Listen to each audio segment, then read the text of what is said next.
Good afternoon, my dear students. You know the existing problem. Therefore, I would like to complete the remaining portions through recorded sessions. In paper 7, we are left with one chapter, elementary particles. And in paper 8, we are left with one chapter, dielectrics. So both these two chapters, I am going to complete by recorded sessions, and this will be sent to you through WhatsApp or your mail ID, and you can go through the content of the lesson as well as my audio version.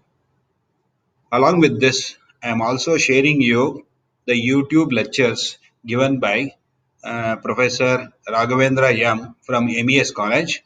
He has made four classes on elementary particles. You can go through all the four versions, and other portions also he has shared, that is quantum mechanics 1, quantum mechanics 2. So all those portions are definitely helpful for you to get the content as well as to hear the lecture. Make use of that, and even other teachers will share their portions, both in PDF form as well as, if required, classes will be taken by SDR, GM, and also Madam. So today I will take half an hour class to complete some portion from the elementary particles. Now let me start the chapter, elementary particles. What are elementary particles? Elementary particles are those microscopic elementary constituents out of which all atoms, molecules, and the entire matter in the universe is composed of.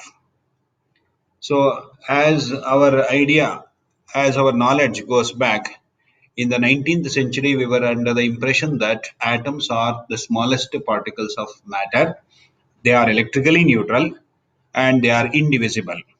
But now, in the 20th century, we came to know that even inside the atoms, there are many particles. The electrons are revolving around the nucleus of an atom. The nucleus is positively charged because of the protons, and the negatively charged electrons, balancing the positive charge of the nucleus, they are revolving around the nucleus in different orbits. So this atom as a whole is electrically neutral, and we have studied even the atomic structure in the earlier chapters. You know about the atomic structure, electronic configurations and all. Now let us deal with what are the particles inside the nucleus of an atom. So just like you have many elements in the periodic table, what you have studied in chemistry, similarly, if you think of the nucleus, it is very complex. In simple way, we say that nucleus is made up of protons and neutrons. But nucleus is not so simple. It is made up of very, very small particles, large number of particles, maybe more than 200 subnuclear particles have been listed out. Their properties, classification, and their interactions have been studied in our modern physics. So therefore, let us know about the elementary particles, the particles which are contained within the nucleus of an atom. Elementary particles are those microscopic elementary constituents of the nucleus. In 1897, as you know, J.J. Thomson discovered the electron. And in 1919, Rutherford discovered nucleus of the atom in his alpha-ray scattering experiment. In 1919, Rutherford even predicted the existence of protons inside the nucleus of an atom. In 1931, Chadwick discovered the existence of neutron inside the nucleus. So thus the number of elementary particles found become 4, namely electron, proton, neutron, and also photon. Photon is nothing but energy packet being emitted by an excited atom when it comes to ground state. So in 1930, Dirac predicted positron. He proved the existence of positron inside the nucleus of an atom. In 1933, Anderson experimentally discovered positron.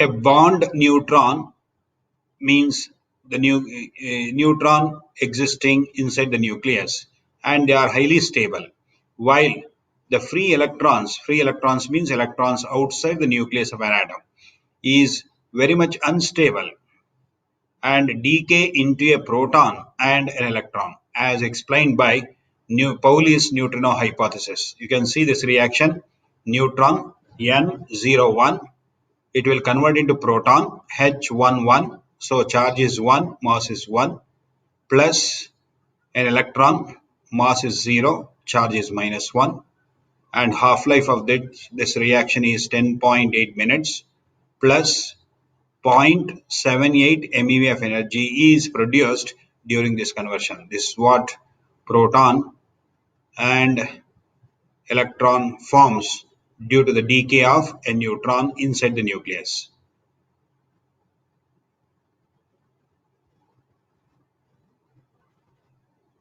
And this is Pauli's neutrino hypothesis. Neutron, when it converts into a proton, electron is formed. To explain the conservation of spin in the above reaction, one more particle was introduced by Pauli, which is known as antineutrino. This is a symbol for antineutrino. It has no charge, no mass. Collision of proton with air nucleus, that is nuclei particles in air, they produce meson particles and pions. They are again another type of elementary particles. They are generally called muons. And you can look at this reaction, pi plus, that means it is positively charged particle. It will convert into mu plus, that is muon, positive muon, plus gamma mu. This is chargeless, massless particle, just like neutrino particle. Similarly, one more reaction is pi minus particle will convert into mu minus plus mu bar. This is antiparticle to nu mu. These are all elementary particles found inside the nucleus of an atom. Similarly, mu plus will decay into E plus. E plus means positron. Mu plus is a positively charged muons, and plus neutrino particle with respect to electron, and anti-neutrino with respect to muons.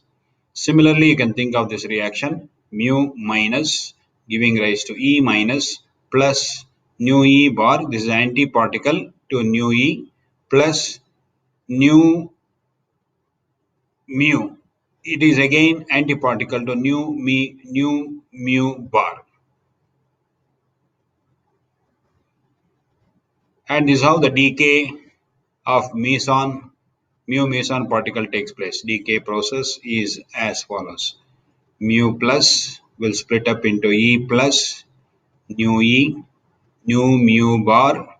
Similarly, mu minus will decay into E minus, that is electron. E plus means positron.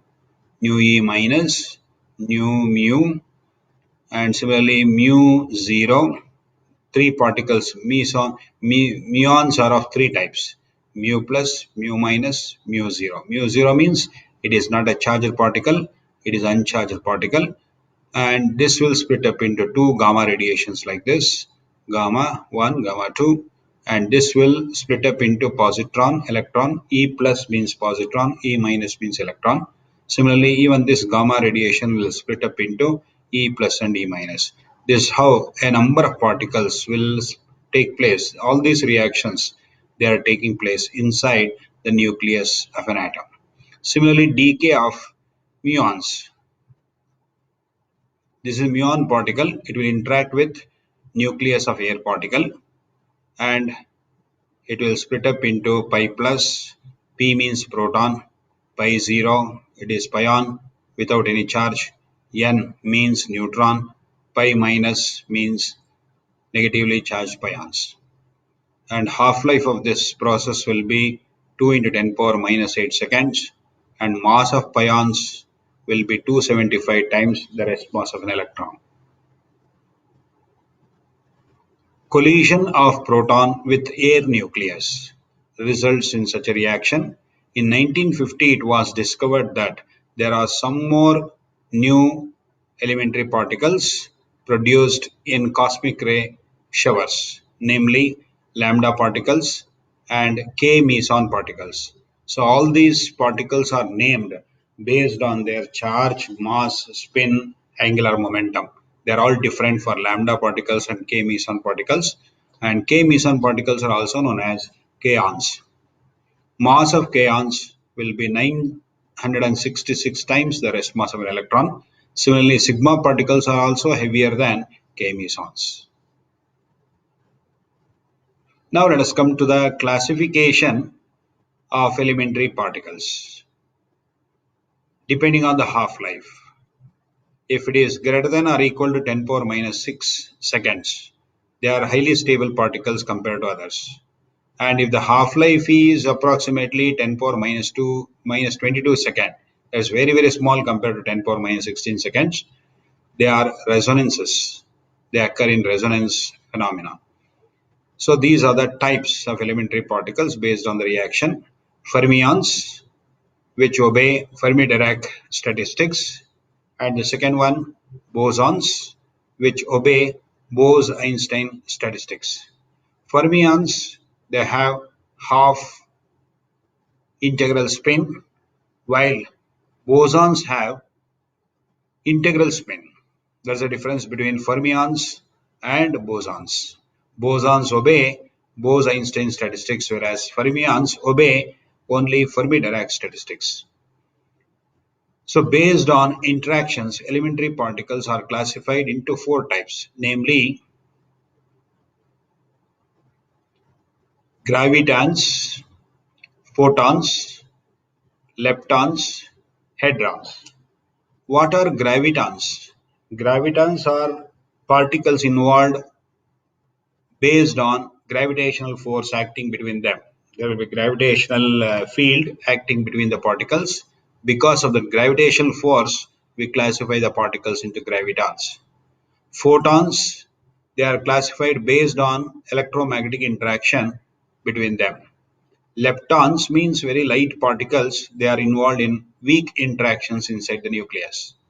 Hadrons are heavy particles. They are also involved in very strong nuclear interactions. So this is how we classify the elementary particles based on the interaction inside the nucleus of an atom. Now let us come to gravitons. The first one is gravitons.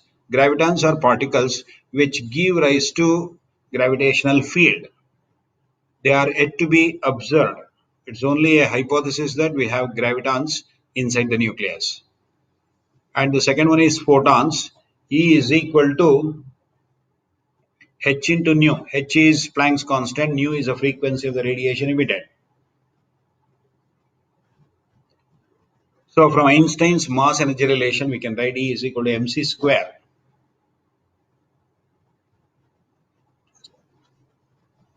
Therefore, mass of photon becomes h nu by c square.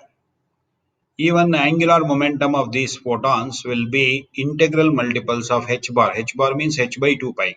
And they follow Bose-Einstein statistics.